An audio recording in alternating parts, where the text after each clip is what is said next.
What up? What up? What up? Welcome to the Leg Game episode 166. This is your average man's perspective on football. I'm your co-host and retired Hall of Fame fantasy player. Hall of Fame? The champ is here! Yeah, I'm in the Hall of Fame for fantasy. For regular season champion that never won a Delusional, championship? that's what he is. That's Yeah. exactly. Tell me Next about up, we got Herman. Say what up, Herman. it. Hey. You are a hater. And last but not least, we got Mark. Say what up, Mark. Good evening. And me, I'm 56 years old. Damn! I'm sorry. And Brian is missing today, but he will be on shortly. So we're one down for the minute, but he will be on. Should be on in a little while. He'll be on time, Eddie Kane time. So Before we get started, I want to encourage everyone to like, share, and subscribe, especially watching on YouTube. You can catch us on Facebook and our Facebook group, The Leg Game. We're also on Twitter/X at The Leg Game 3, and on Instagram at the official The Leg Game. And we're also simultaneously simultaneously broadcasting on the Big Blue Crew Sports Network. Go over there and check them out. They broadcast everything. They cover every sport: boxing, MMA, football, baseball, basketball. They got it all. And at the same time we're broadcasting here, we are broadcasting over on their channel. So please go check them out. The Big Blue Crew Sports Network. Mark is hosting tonight. Go ahead, start us off, Mark. Thank you, Marcus. Overall, we will get into some NFL news, get into some hot topics, review our picks from the games last week, pick this week's upcoming game, and then we're in the show with our final thoughts. With that said, the news, I'll give it back to you, Marcus. What's the first news story? Bill Belichick is expected to be named the head football coach at the University of North Carolina. According to sources, the UNC Board of Trustees will meet Wednesday, today, to approve Belichick's contract. Any official announcement requires Board of Trustees approval. Belichick is a six-time Super Bowl champion and one of the most renowned coaches in NFL history. He has 302 wins in the National Football League, placing him just 16 shy of the all-time record.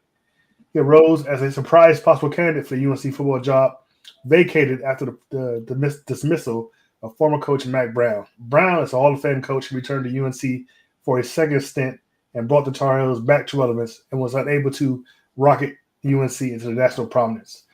UNC leaders hope hiring Belichick is the next step to making the traditional basketball school a football powerhouse as well.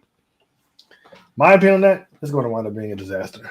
It's those kids aren't the same as NFL players, and to be honest with you, I think he lost the ability to connect with NFL players near the end of his stint in New England. And UNC, they're a basketball powerhouse, but they will never be. Well, I understand because the only real, I mean, Mark knows this. He watches college football too. The only real other school in the ACC to get is Clemson. So he has a chance of, I guess, winning the conference championships, but he'll never win that. I think he waited too late in his coaching career to do this. If he'd have done it earlier, yeah, maybe. But I think he's a much more mature coach now. I don't think this is going to turn out too well either, Marcus. I really don't. Yeah, with NIL and transfers, he's not used to all that. That's why Nick Saban left. Yeah. The portal, I don't know. I don't see the portal being like people are going to jump in the portal to go play for him. I don't necessarily see that. I think, like you say, he's going to out of touch. He's not going to be in touch with these younger players, I don't think. But then again, you never know. Maybe he'll shock us all and he'll show his true. He'll show that he's a true Hall of Fame coach by doing this. I just don't get why he would took this opportunity and not at least waited to see what opportunities he possibly was going to have in the NFL. So, I mean, I guess that says that he really didn't want the Bears, the Jets, the Raiders, Saints, I think he doesn't want to mess with the Jets, but I'd have took my chance on another NFL. Even the Cowboys, possibly, his name was thrown out there too. So, it's an interesting move. I wonder. I had heard something about he wanted to be able to put it into his contract that his son was going to take over after he left. I don't know if I don't know if they got in the contract or not, but that was one of the stipulations they claimed that he had. Yeah, he basically sent them a 400-page manifest Yeah, that's of, what they. of basically everything he wanted. And that's where the GM thing came in too. He wanted a GM because I was talking to Marcus earlier about this. Mark, I never heard of a GM in college before. I never knew that really Some of them existed. do it. Yeah, some colleges do it. Some of them don't. I always thought the athletic director was the GM. Yeah, I didn't know. He acts Well, as the GM, man. Well, he's got a GM. Mike Lombardi. I just saw it. Is gonna be Really? the GM. Yep. Yeah, he's leaving for wherever he was. He's leaving, and he's gonna be the GM for Bill Belichick in North Carolina. So very interesting. The only bright spot about this for him is he's in a very I consider a weak conference. Like I said, the only contender is Clemson. If he was trying to go to SEC, it would be very bad, very very bad for him. That's only plus sides about this. He can go in there and not and kind of control things if he wanted to. Yeah, and they did say that too, that he was going into this weaker division, so maybe that was gonna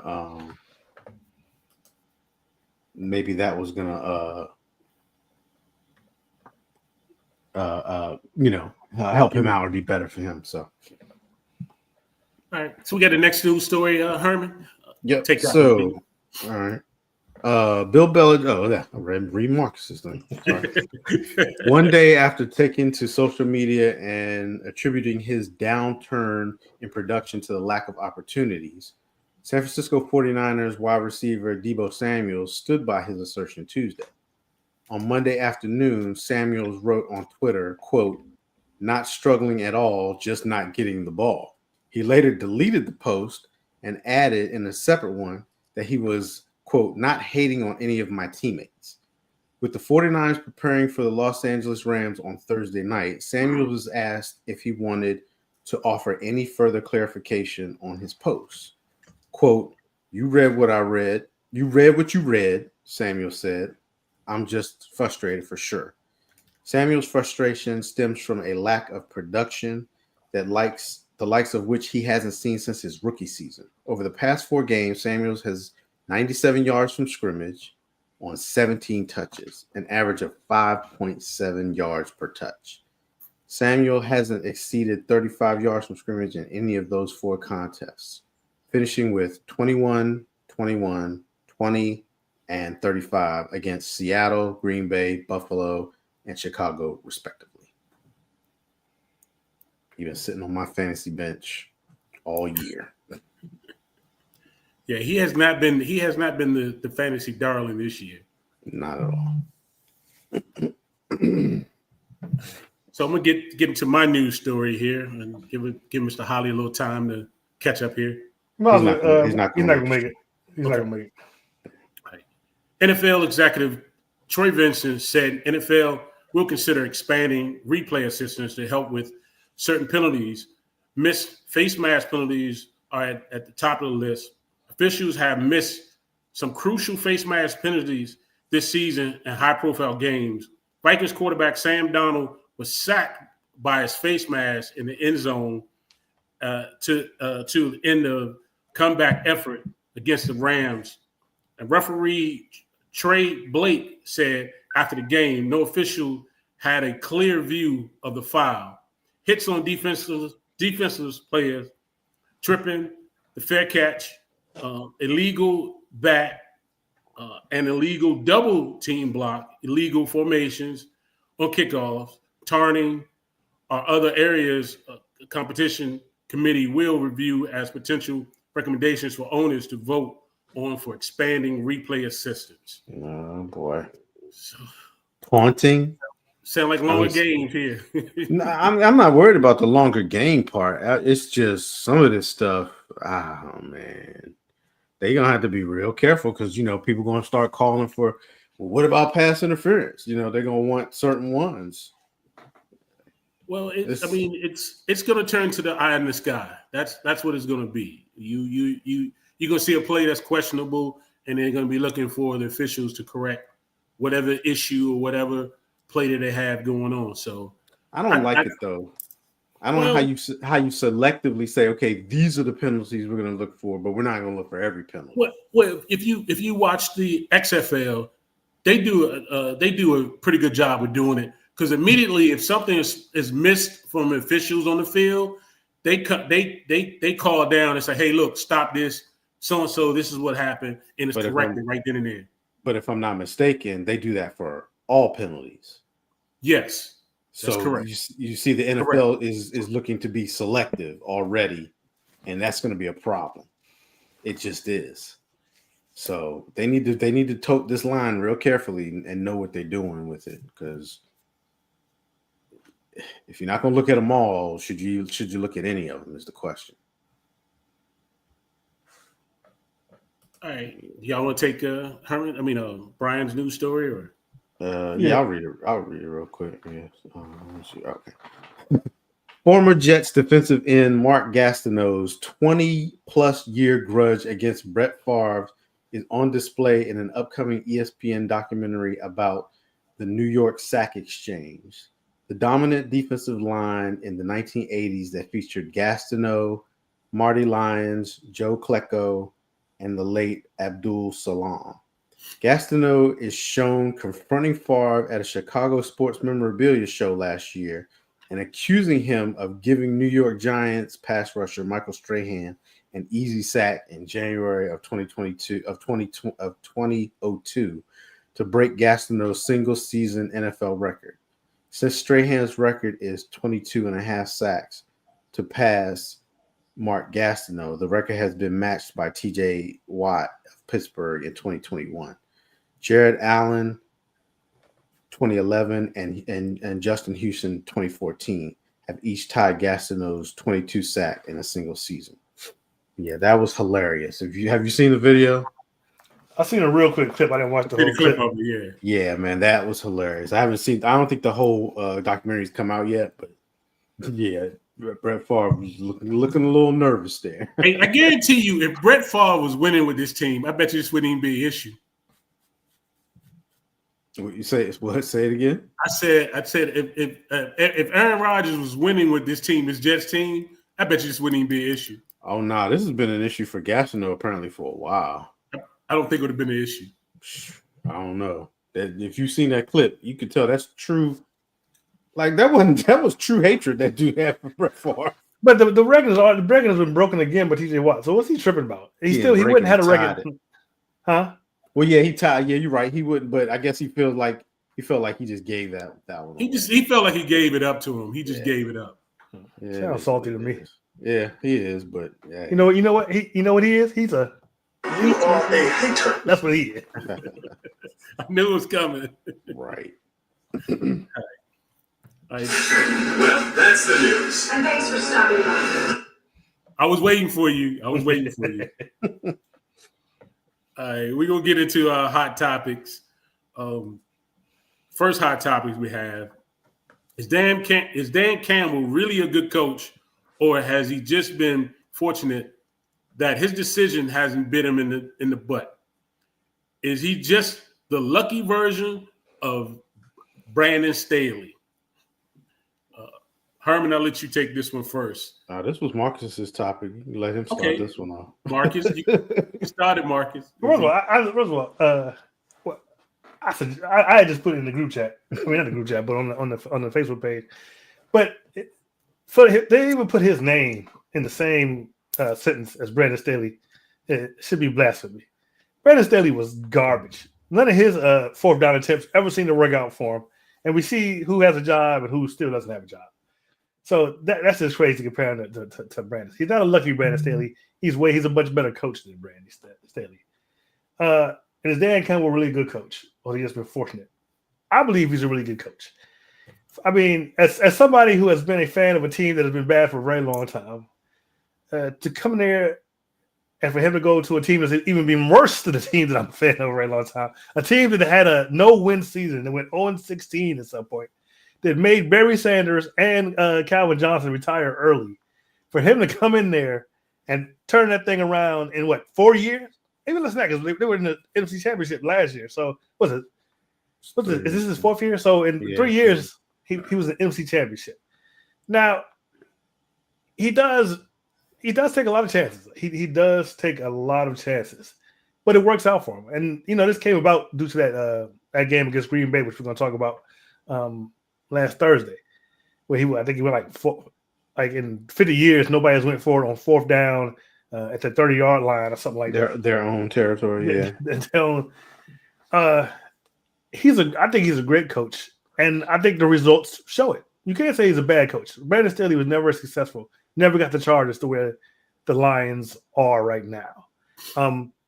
They're my pick to be in the Super Bowl, and they're a lot of people's pick to be in the Super Bowl. I mean, right now there's only two teams that people are picking from the NFC to even make the Super Bowl. That's the Eagles and the Lions. And for him to come in 4 short years and do that, turn around a team that's been bad for so very long, that has never won a Super Bowl, has never been to a Super Bowl, and for them to be as dominant as they are, that's not luck. That's a good coach, a man that can motivate others, that the players could rally around, and they win games. They have a dominant offense. They have a dominant defense. They're a dominant team. They're one of the 2 best teams in the NFC. So he is a good coach. He's a great coach. He does take chances, but they work out for him. And I'm drinking the blue Kool-Aid. I'm a Dan Campbell fanboy, because I would love for him to come over if he was a coach here in Washington. He can go to forward on fourth down many times he wants, as long as he gets us to where he's gotten the Lions. So, in my opinion, Dan Campbell is a great coach and much better than Brandon Staley. I'm gonna have to agree with you on a lot of it, Marcus. He still has his job. Brandon Staley does not. So, I mean, he's living by that do or die motive, man. He's gonna fight for every yard, and he's got this team believing him too. But kudos goes to this defense too, because Aaron Glenn. He done lost 5 defensive starters on this squad, but they're still in ball games. They're still winning it. So yeah, even though he made some foolish calls, you would say that if this game would have stumbled for him, we'd have been saying he got egg in his face. But hey, they keep winning. They beat teams that they should beat. I mean, I can't argue with it. It's working right now. Until it's not working anymore, yeah, he's not Brandon Staley. He still got his job. So we're going to see. And I'm with you too, Marcus, on the Super Bowl prediction. I've got the Lions making it all the way to their first Super Bowl. Now, whether they win it or not is a different story. But I've got them going to their first Super Bowl this year, and they doing it by any means necessary. So, Herman, what you think? Yeah, I think Dan Campbell is a good leader of men. I think that I'm not going to say he's a bad coach, but he's not a great coach. Dan Campbell is lucky because he's reckless with the decisions he makes with his fourth down calls. And I'm going to say he's lucky.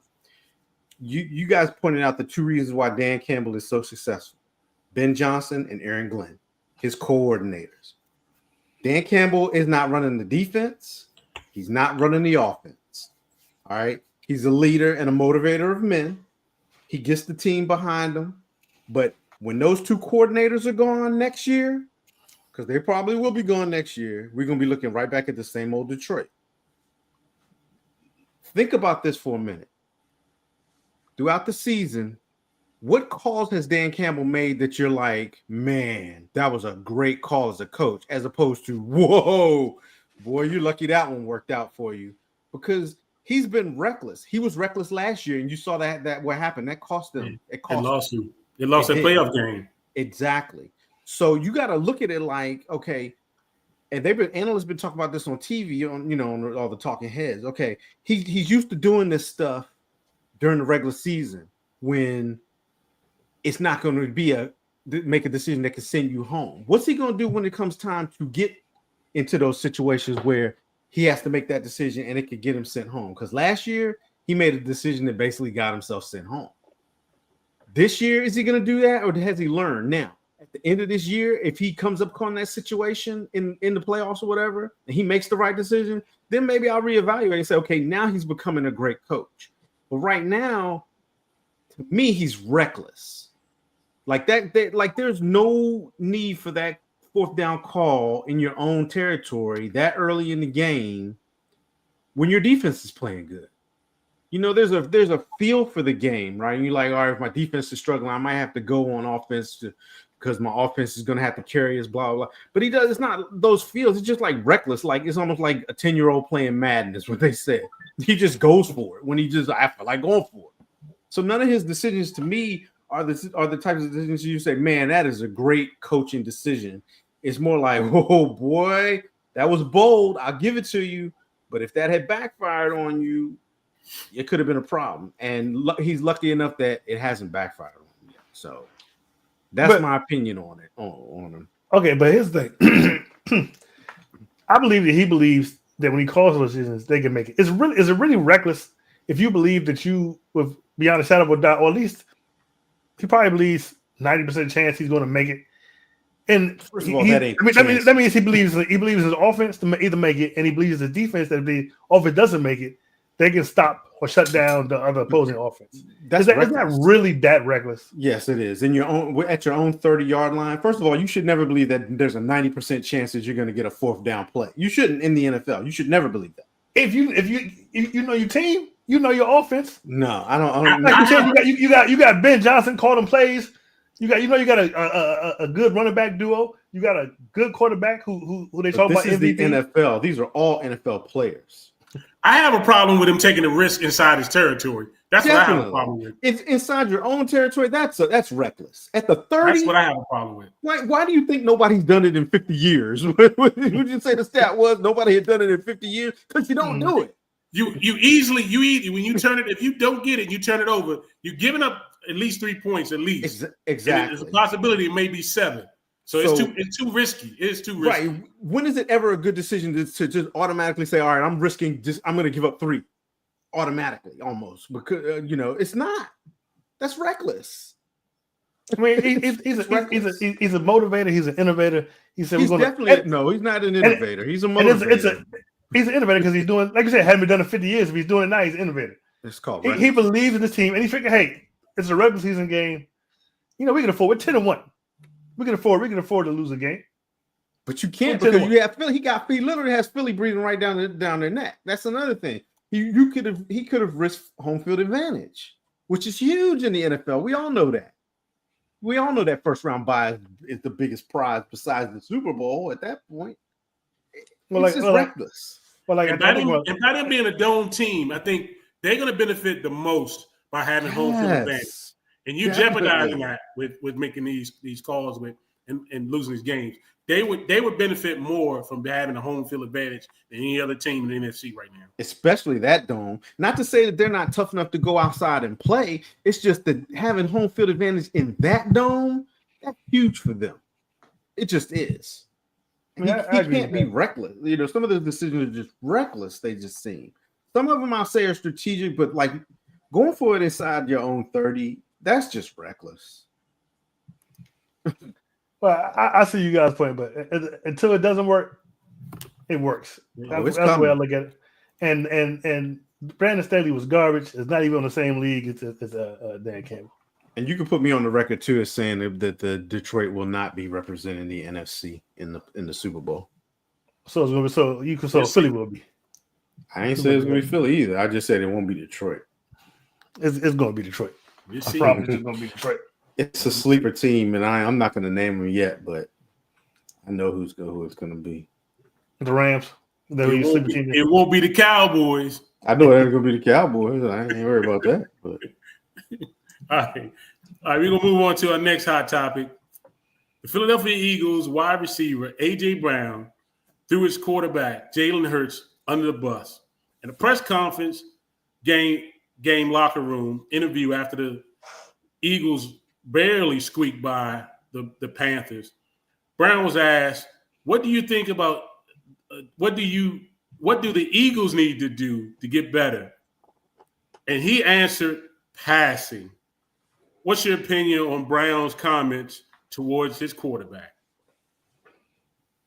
Herman, I'll let you go first. All right. So as much as I hate on Jalen Hurts, y'all say I hate on him. I just tell the truth about him. You are a hater. When your team is on a 9-game win streak, okay, and again, this is the NFL, so you ain't gonna blow everybody out. To me, this is the ultimate I'm selfish moment right here by AJ Brown. Okay, your team's on a 9-game win streak.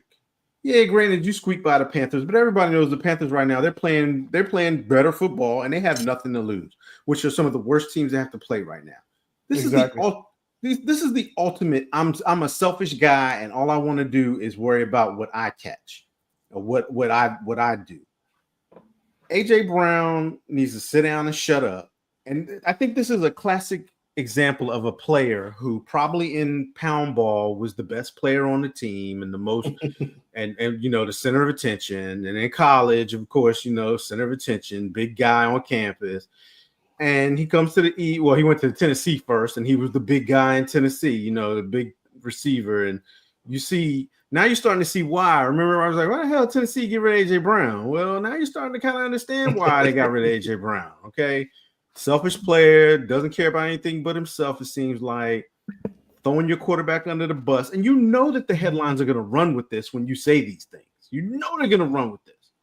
9-game win streak, second in the NFC, leading the division, pretty much got the division wrapped up. Sit your butt down and shut the hell up, AJ Brown, you selfish little, stop. The point blank period. All you're worrying about is your stats at this point. That's all you worry about. Not, I want to help the team. He didn't say anything good. He literally said it so that everybody will point at Jalen Hurts. And you know that Jalen Hurts has been struggling this year too. So, AJ Brown, you're selfish. I think it's a bad look. Sit your little selfish butt down and enjoy your 9-game win streak. One thing I will say about this, though, this is definitely a result of the Kellen Moore offense also. I knew he was gonna find some way. You knew Kellen Moore was gonna get thrown in there somehow. I knew he was gonna find some way. It's a result of his offense. I'm gonna give him that. I'm gonna tell you that right now. So he should pass more because even though he got an MVP running back. No, he should definitely be running the football. But what I'm saying is that it's all the routes and the concept crap that Kellen Moore runs that is not conducive to his quarterbacks and his wide receivers. It's just not. Marcus, what you think about it? So I'm gonna harp on something Herman said. 9-game winning streak. What the hell are you complaining about? You're on a 9-game winning streak. Your favorite, like I just said before in the last segment. There's two teams right now favorites represent the NFC Super Bowl: the Eagles and the Lions. You're on a 9-game winning streak. What happened to as long as you're winning, that heals that takes care of everything. Exactly. How you start something? How you cause trouble? Start a story. Start distractions in a 9-game winning streak when you're winning. When you're one of the favorite to go to the Super Bowl. How does that happen? It's the dumbest. Like, oh, everything's going fine. Let's F it up. Right. We're doing great. We're favored to go to the Super Bowl. Let's just mess it up. It's dumb. So, like Herman said, sit down and shut up, dude. This ain't about you. Get to the Super Bowl, win a ring, and shut up. It's dumb. It's dumb. Yeah. I'm gonna stay. I'm gonna start off by just saying this. Sometimes your honesty can get you in more trouble than anything else. Was he just really being honest that he felt like they should throw the ball more? That's an honest answer. It's still selfish. Honestly. Why? You're winning. Right. You're winning, but it was an honest answer for him. Throw the ball more. He wanted the Eagles to open the offense up more by throwing the ball. Now, Jalen Hurts has been struggling the last couple of games, so slightly. Is it such a bad thing for him to throw the ball? Yes. When you have Saquon Barkley back there. Yes. Why change it? I'm not saying necessarily change it, but I just think AJ Brown was just being honest about the answer. Now, You're probably just right. comes out. It's an honest answer. It's an honest and it's selfish though. It shows you his mentality. Yeah, you know, being the Philadelphia Eagles and the scrutiny that they've been for the last couple of seasons, and I think there's no other coach in the league right now that if they don't win a playoff game, I think this dude is fired. I really do.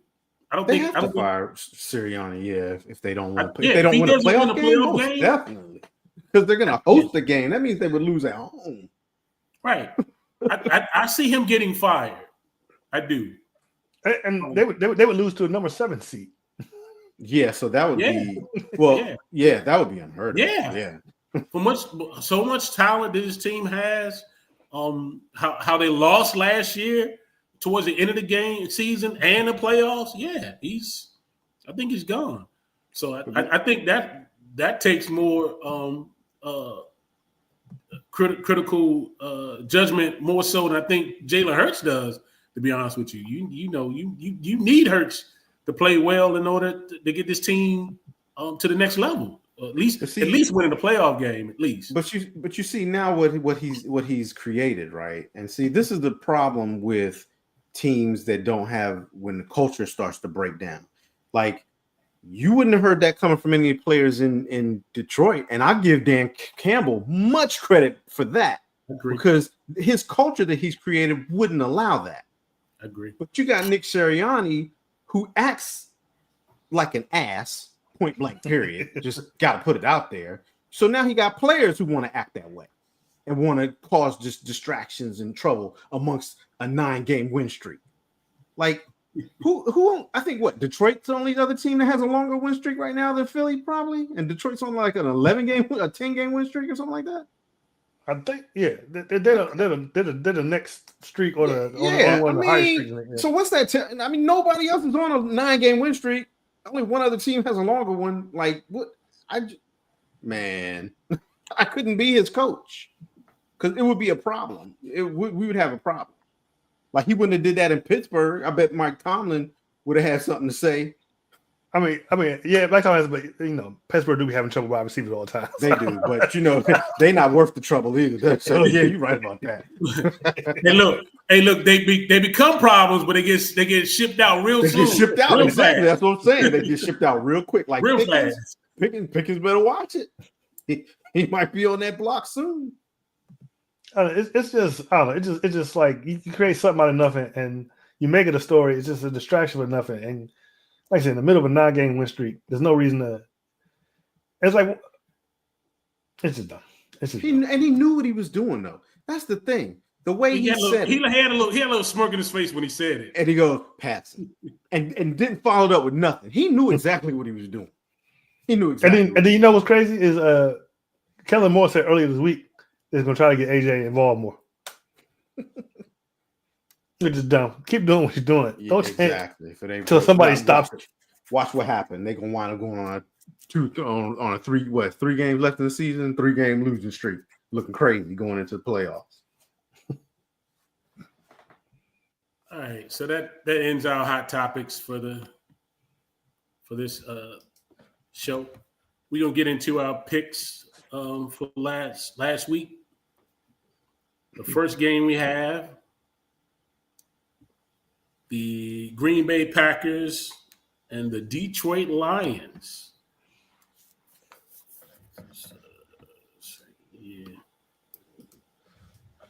Supposed to already have it pulled up.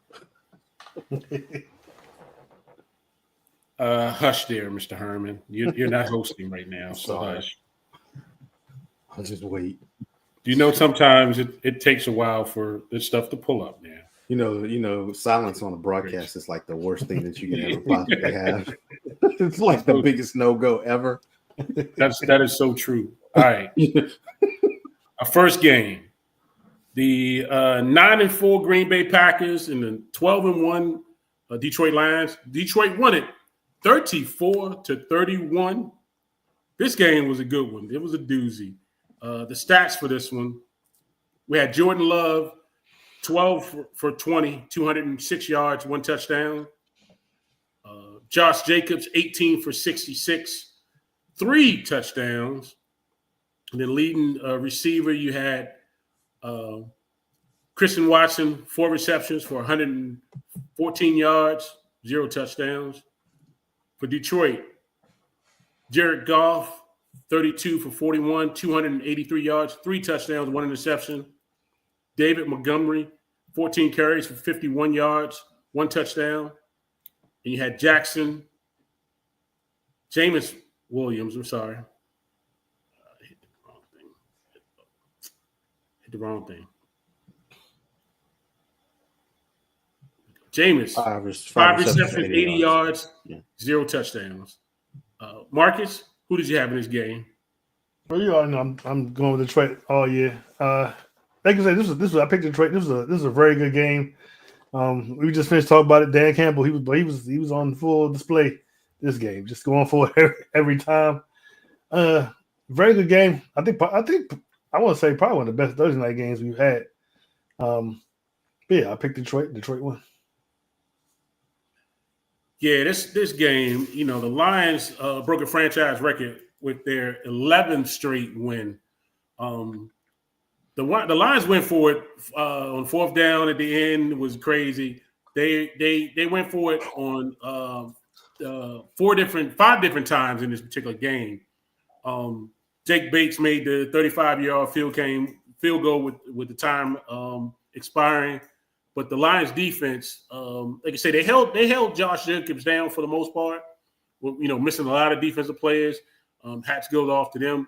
But they gave up 30 points. So they're going to have to do a little something to tighten up this defense to get it. But I also took the Lions in this one, and they were victorious. Herman? Yeah, I don't know if 66 yards and 3 rushing touchdowns is holding the running back down, but I mean, that's a pretty good stat line. Okay. But it's funny. We talked about Dan Campbell and his going for it on 4th down. That 4th down is the one I agreed with. The one that the last one he did, and then they ran the clock down and kicked the field goal. I agreed with that 4th down call, and that was a good coaching call. It almost backfired though. It almost did. But that's the one that I agreed with because that's a bold call that would have at worst probably just sent them to overtime. You know what I mean? If the defense, if they don't get it and the defense holds, but that's the one I didn't have a problem with. But I actually picked the Packers in this game. I came close, but Dan Campbell, he pulled it out with Detroit. It was a good game though. Like you said, it was probably one of the better ones on Thursday night. Detroit controlled the clock with 36 minutes of time of possession compared to 23 minutes time of possession for Green Bay. But Mark, like you said, Jacobs, they did kind of hold him down a little, even though he had 3 touchdowns and 66 yards. He wasn't as big of a factor. And that's so weird to say with 3 touchdowns, but he wasn't as big of a factor as he probably needed to be in order to keep Detroit off the field. He's normally had some big splash plays doing a lot of games. He really didn't get that in this particular game, but he got touchdowns. But I did pick the Packers. I got this one wrong. And real quick, 41 minutes ago, North Carolina has announced it has agreed to a 5-year deal with Bill Belichick. So yeah, it's official. So it's official. All right, moving on to the next game, we have the Atlanta Falcons taking on the Minnesota Vikings. The Vikings were victorious in this one, 42-21, spoiling the debut or the return of Kirk Cousins. Captain Kirk. This one, Kirk Cousins, 23 for 37, 344 yards, 0 touchdowns, 2 interceptions. Bijan Robinson, 22 carries, 92 yards, 1 touchdown. Darnell Mooney, 6 catches, 142 yards, 0 touchdowns for Atlanta. For Minnesota, Sam Darnold, 22 for 28, 347 yards, 5 touchdowns. Aaron Jones, 13 carries for 73 yards, 1 touchdown. And you had Jordan Addison's 8 receptions, 133 yards, 3 touchdowns. I'll take this one first. Yeah, like I say, Sam Darnold spoiled the return of Kirk Cousins big time. His his passes. Do you know he's thrown 28 touchdown passes this season compared to 2020 and 2023, both combined together? He only threw 27. He's got 28 touchdown passes this year. This was the Falcons' fourth straight loss after starting 6-3. The Falcons are in trouble. I'm surprised they're not going to start putting Penix in there coming real soon. They still got a chance to win their division. I took the Vikings in this one, and I won it. Herman, who did you have in this?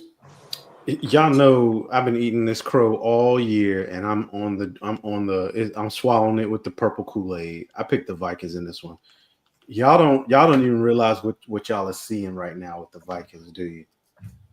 Remember the year that a certain quarterback went to a team and he got hurt in the preseason? No. Randall Cunningham? No. Nope. He got hurt in the preseason, and this quarterback came in. The Rams? Are you trying to say no? Yes, sir. No. Yes, sir. The Minnesota Vikings are going to represent the NFC in the playoff in the Super Bowl. That year, everybody have wrote Sam Darnold off. Y'all know I dogged the hell out of Sam Darnold. Okay, you sure did. We all said when that rookie went down, we was like, "Oh, the Vikings are done." The Vikings are 11-2. Ain't nobody talking about the Vikings, and they're playing good football. Vikings are going to be your Super Bowl representative from the NFC. So and they've got probably the best wide receiver duo right now. Look at Addison. 133 yards. He is three touchdowns. 3 touchdowns, 133 yards. We didn't talk about Jefferson. And look at Darnold's numbers: 22 for 28. So he's not throwing the ball a huge number of times and not giving it up. And 347 yards passing, 5 touchdowns. That's crazy. That's crazy. I'm behind the Vikings all the way. You know what they say. It's not always the player. It's the team. And the Jets. That's true. Yeah. The Jets is one. That's true. Fresh. That fresh start. It's working for him. So, but I picked the. I gotta check it. I'm pretty sure I picked the. We picked it. Yeah, we all picked. Yeah, I picked the Vikings. I didn't know they were going to get blown out like this. This was a. And I picked the Falcons to win the division, and they might not win it. The Buccaneers might win it. And who would have thought that after they lost Goodwin and then they had Evans out for a while? They hot now too. Yeah, the rookie they got, the wide receiver McMillan's playing well. They look pretty good, man. They look good. Yeah, so this was a complete blowout, and I just wonder what is Vikings going to do with Sam Darnold at the end of the season.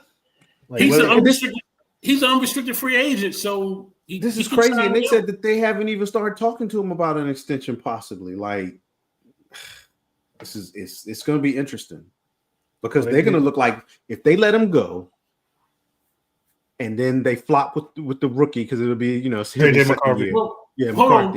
Remember, they still got Daniel Jones too. The only reason they signed Daniel Jones was so that he can go somewhere else at the end of the year and they can get a comp pick for him in the offseason. That's the only reason they did that. That's pretty much the only reason that they did that, I think. But it goes to show you, they drafted a quarterback when they could, and they're looking good right now. They look good. I think if they're going to be in the playoffs. I don't think there's any way they're not going to be in the playoffs. Yeah, definitely be in the playoffs. If Sam Darnold can do something in the playoffs, I believe they're going to take him to the Super Bowl. I said it. I believe he's going to take him to the Super Bowl. If let's just say best case scenario for Sam Darnold, he takes them to the Super Bowl. They have to re-sign him. You can't let him walk. Yeah. You have to re-sign him. You have to. I think so. McCarthy just has to sit for a couple of years. I think that's crazy though. Who would ever have thought we'd have this conversation about Sam Darnold? Nah. All right, we're moving on to the next game we have. Right. This one was kind of a blowout. Seattle Seahawks taking on the Arizona Cardinals. They won at 30 to 18 stats on this one. Had Geno Smith, 24 for 30, 233 yards, 1 touchdown. Zach Charbonnet, 22 carries, 134 yards, 2 touchdowns. Jackson Smith, the Jigma, 5 receptions, 82 yards, 1 touchdown. For Arizona, Kyler Murray, 25 for 38, 259 yards, 2 touchdowns, 2 interceptions. James Conner, 18 carries, 90 yards, no touchdowns.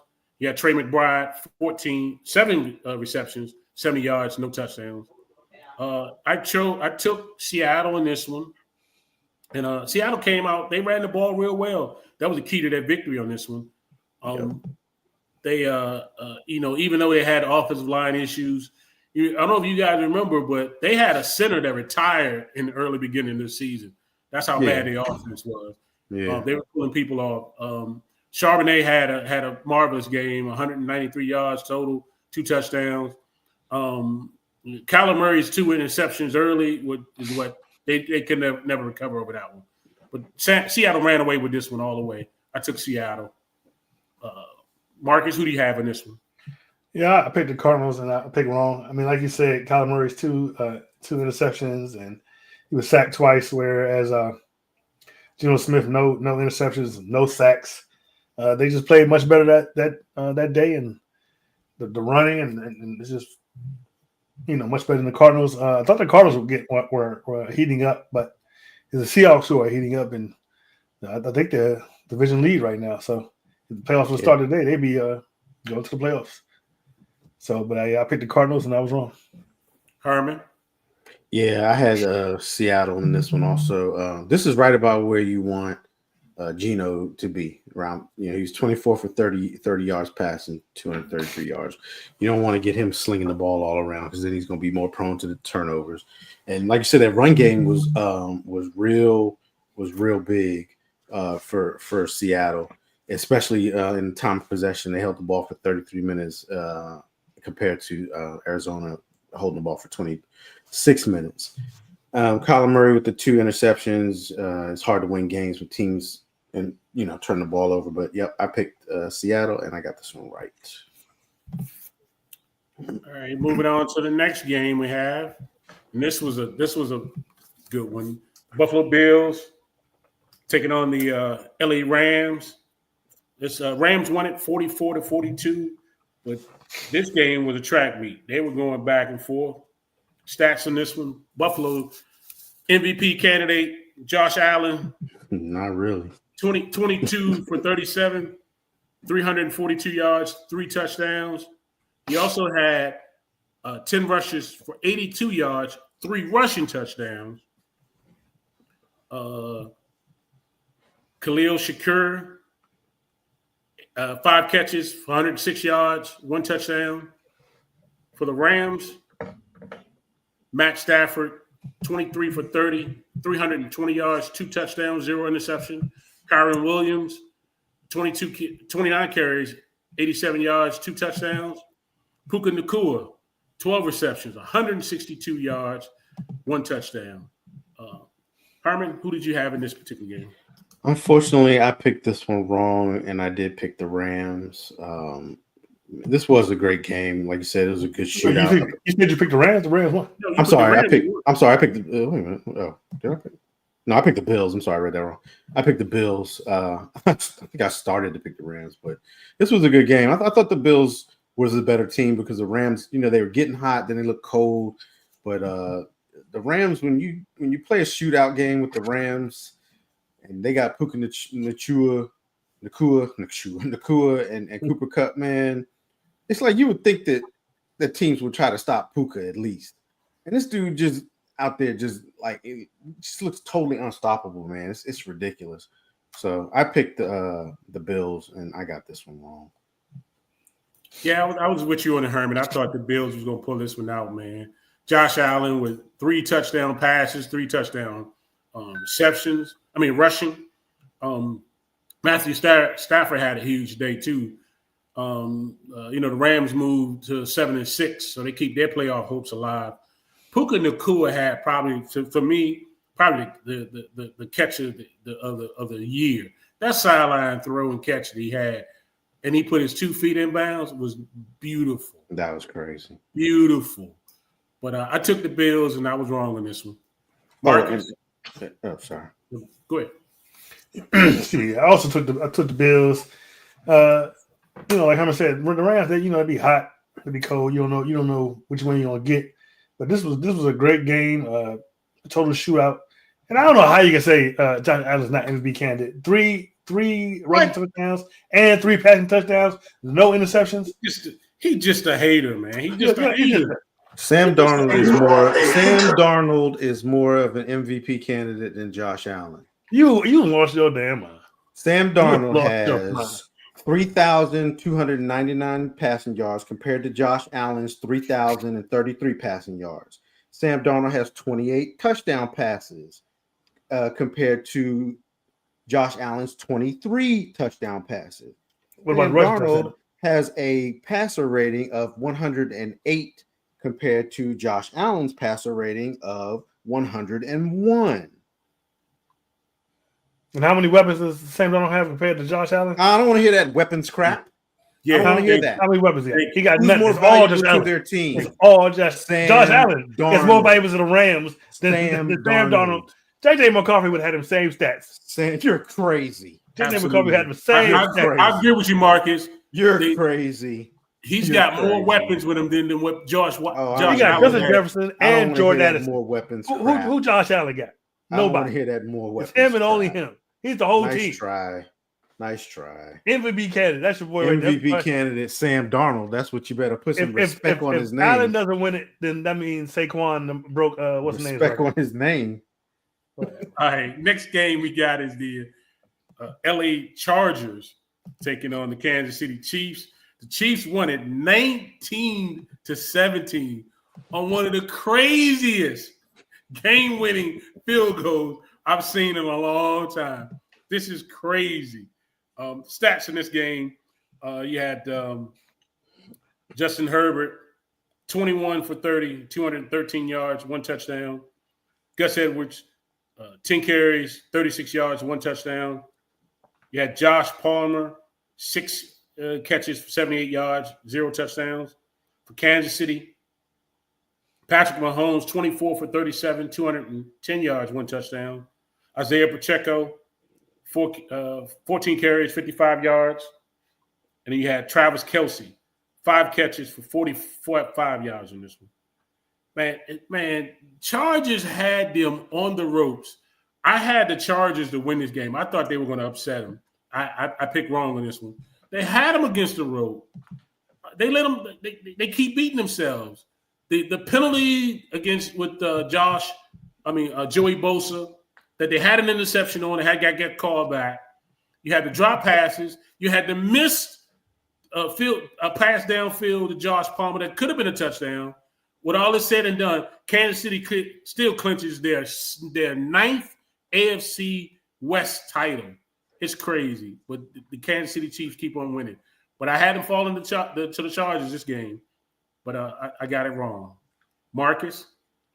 Yeah, I picked the Chiefs. I'm convinced that the football guys, the Kansas City Chiefs have made a deal with the football guys because everything just falls their way. That kick, I mean, as soon as you kicked it, I was like, oh, he's going to miss that. That just boink, and then went through the thing. I said, come on. I say, come on. The Chiefs are going to repeat because it just seems like this everything just flows their way. They're gonna win the Super Bowl again because I've never seen a team so destined to win a championship than this because everything just falls their way. But I picked them and I was right. Herman? Yeah, I had the Chiefs also. I mean, I had the Chargers also with you, Mark. Oh, okay. I thought they were going to pull the upset. Like Marcus said, man, everything just goes right for the Chiefs. This game was pretty close in time of possession. It was 29 minutes to 30 minutes. Penalties the number of penalties was about even, but the penalty yardage actually was a little lopsided. Kansas City just knows how to win right now. Whether it's ugly, whether it's a blowout, whether whatever. Like Marcus said, it's like the football gods are lining up for them and everything goes right. And sometimes that's just how it happens in the NFL. Can't hate on it. We can't say that the refs, did anything on this one. Unless y'all saw the refs adjusting the goalposts or something before the kick. But I did pick this one wrong. I had the Chargers. All right, so we got the last game, the last Monday night game. You had the Cincinnati Bengals beating the Dallas Cowboys 27-20. This one, Joe Burrows, 33 for 44, 369 yards, 3 touchdowns, 1 interception. Chase Brown, 14 carries, 58 yards, 0 touchdowns. Jamar Chase, 14 receptions, 177 yards, 2 touchdowns. Hold on, you ain't gonna wear your hat? No. For the Cowboys, Cooper Rush, 16 for 31, 183 yards, 2 touchdowns. Rebo Dabo, 18 carries, 131 yards. And you had CeeDee Lamb, 4 catches, 93 yards, 1 touchdown. Marcus, who did you have in this one? I picked the Cowboys, and I was almost right, man. Let me tell you, I'm explaining to you exactly what happened, and this is because of that game against the Commanders when they kicked that onside kick, and that dude picked that ball up and ran it back in. The other dude, I don't know this dude's name, but the dude on the Cowboys when they blocked that punt, he had just been pulled from the practice squad. Homeboy, He's like, oh, I remember that Commanders game. Oh, I'm about to make a name for myself. I'm about to make this team permanently. And he tried to pick that ball up. And that's exactly what happened. It's because of the Commanders game, they lost this game. I was almost right. The Cincinnati are not that great this year. They could have beat them. It's just we just talked about the Chiefs, the football guys. The football guys were looking on the Bengals because Cowboys should have had that game won. It was a close game. Joe Burrow and Jamar Chase did what they do, but Bengals defense sucks. I should have been right. Cowboys won that game. They should have won that game, but I was wrong. Yeah, Marcus, I took the Cowboys also, man. Dallas blocks a punt, muffs the punt, and the Bengals recover it. And then Burrows hits Jamar Chase. My problem I have with this one is, why is Jamar Chase one-on-one? I'm gonna let somebody else beat me. I'm gonna double team him. I'm not letting him out there on the island by himself with one corner. I'm not doing it. Not in this crucial moment of the game. I'm not doing it.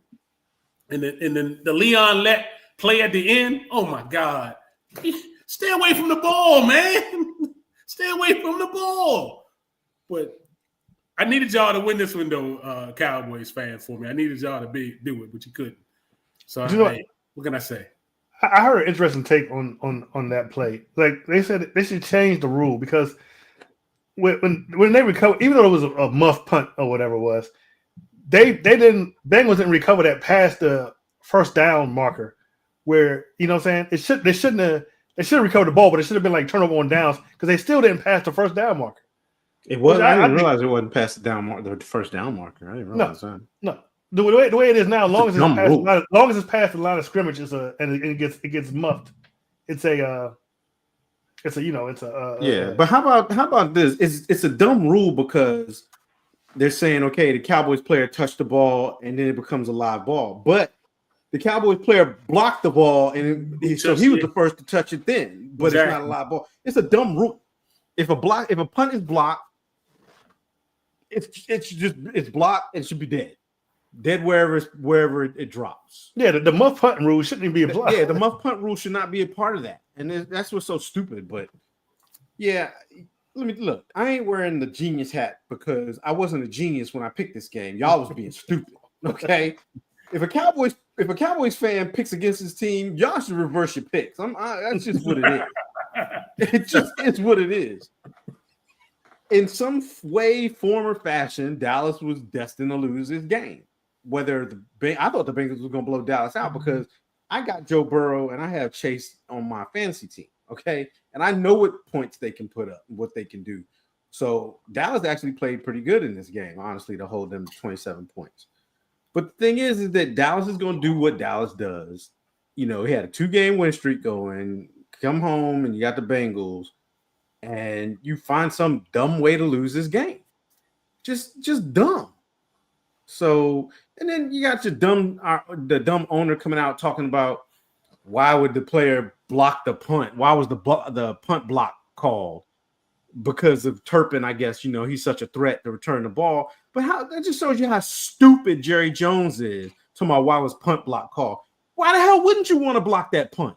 You could have possibly got the ball within your territory, or your special teams could have picked the ball up and ran in for a touchdown. All you had to do was go about 10, 15 yards. You were already in field goal range. Exactly. So that just shows you how stupid ownership is to come out in the media and say some stupid crap like that. That's why all Cowboys fans are so fed up right now, and they hate the owner because he's a dumbass who says stupid stuff. It's ridiculous. They did a stat. They did a stat on block punts one time. It was almost like 80 to 95% of the time you win the game with a block punt. Yeah, so you win the game with a block punt. But I picked Cincinnati because I knew Cincinnati was going to win this, because I knew Dallas was going to find some way to do something stupid to lose this game. So with that being said, yes, I 100%, 1000% agree with you. He needs to sell this team. Jerry is the dumbest. He's the dumbest football person who thinks he's smart in the world. Point blank, period. He just says some of the dumbest stuff. Can't stand him. I'm tired of it. I'm sick of it. I'm a very disgruntled Cowboys fan right now. So let's move on, because I could go on forever. Put them up for sale. Sell them. Sell the team. Just, oh my gosh. Dallas will not be good again until Jerry is no longer running the front office. Period.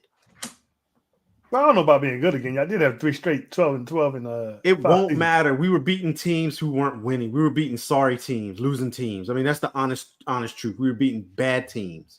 Every time we got into the playoffs, we fumbled the ball, or we couldn't get nothing done. Dallas will not do anything in the playoffs until Jerry Jones is gone. That's the bottom line. All right. How y'all do this this past week? I was 3-3. 3-3. That was bad. I think I was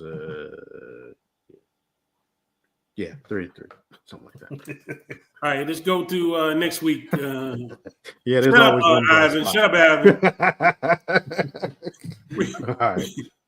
We're gonna go to the next week games we have here. The first game we got the 7-6 LA Rams taking on the 6-7 49ers. 49ers, 3.5 points. I'm going to start this off. Woo! Yeah, this is a The tough Rams one are to pick. hot. I'm taking the Rams in this one, y'all. Give me the Rams. Herman? I think I'm with you, Mark, on this one. I think I'm gonna go with the Rams too. This is a tough one, but I'm gonna go with the Rams. Marcus? Yeah, I don't think it's tough at all. 49ers are terrible right now. They got so many freaking injuries. The Rams, they're kind of hot, so I'm taking the Rams. Division game, though. Remember that. Yeah. Still. Next game we got is the 11-3 Buffalo Bills taking on the 12-1 Detroit Lions. Lions 2.5 points. Woo. Marcus, who you got? Yeah, what Kool-Aid you drinking on this one? This is gonna be one of the premier games of the week. But I already told you, I'm drinking the blue Kool-Aid all year. Lions. Herman.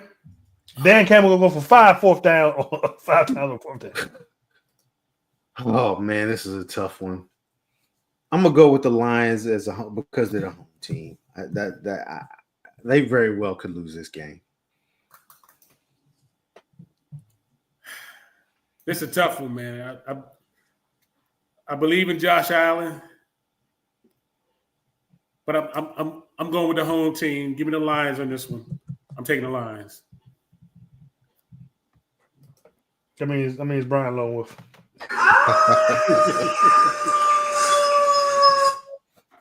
Next game, we got the Battle of Pennsylvania. You got the 10-3 Pittsburgh Steelers taking on the 11-2 Philadelphia Eagles. Eagles 5.5 points. That many? Yeah, That's like a lot of points. that's a lot. Yeah. That's kind of disrespectful. Herman, who you got in this one? You know what? Mr. Selfish has started the downfall. Give me the Steelers. Wow. I don't like when you choose the Steelers.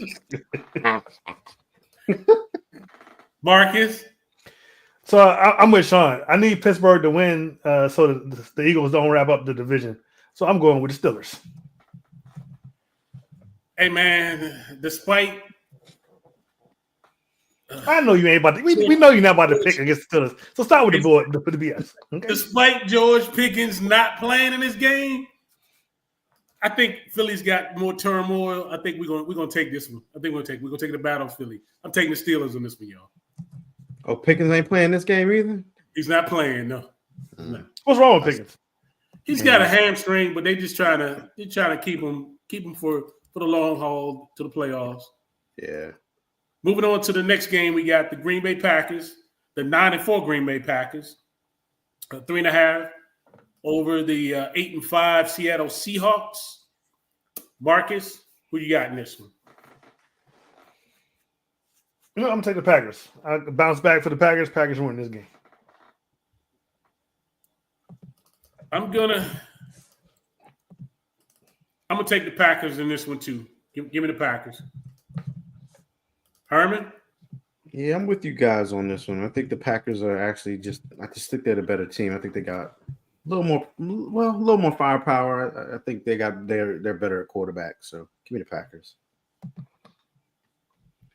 Next game, we have the 6-7 Atlanta Falcons taking on the 2-11 Raiders, who's fighting to get that number one draft choice. I'm gonna start this one out. The Atlanta Falcons 4 points favorite on this one. Give me Atlanta. I don't like what I see with the Raiders right now. Give me the Atlanta Falcons. Herman? Yeah, I'm with you on the Falcons. I think they're going to bounce back on this one, and what better team to bounce back on than the Raiders? Marcus? Yeah, I'm gonna take the Falcons. Falcons have been terrible. They've lost 4 in a row. They went a whole month without winning, but I think they're going to win this one. I think Kirk is going to have a redemption game. I'm going with the Falcons. Yeah, he is starting this game too. They didn't pull him. They're not benching him yet. Yeah, they're in Last game we have is the 4-9 Chicago Bears taking on the 11-2 Minnesota Vikings. Even though it's a divisional game, Vikings 7 points. Give me the purple people eaters the second. Give me the Vikings on this one, man. I can't see the Bears pull this one out. Herman, who you got in this one? MVP candidate Sam Darnold and the Vikings. Purple Kool-Aid all day. Marcus. Oh yeah, I'm about to go with the Vikings. It's not they've earned that 7 point stretch. So yeah, I'm definitely going with the Vikings. Bears suck. All right. Okay. That's the end of our show. We get wrapping it up here. We're gonna end it with some final thoughts. Anybody want to start off with it? Any final thoughts for the week? Dang, I don't have nothing good to hate on. I don't have one. I mean, since someone ain't got one, I ain't got nothing to retort his final thought.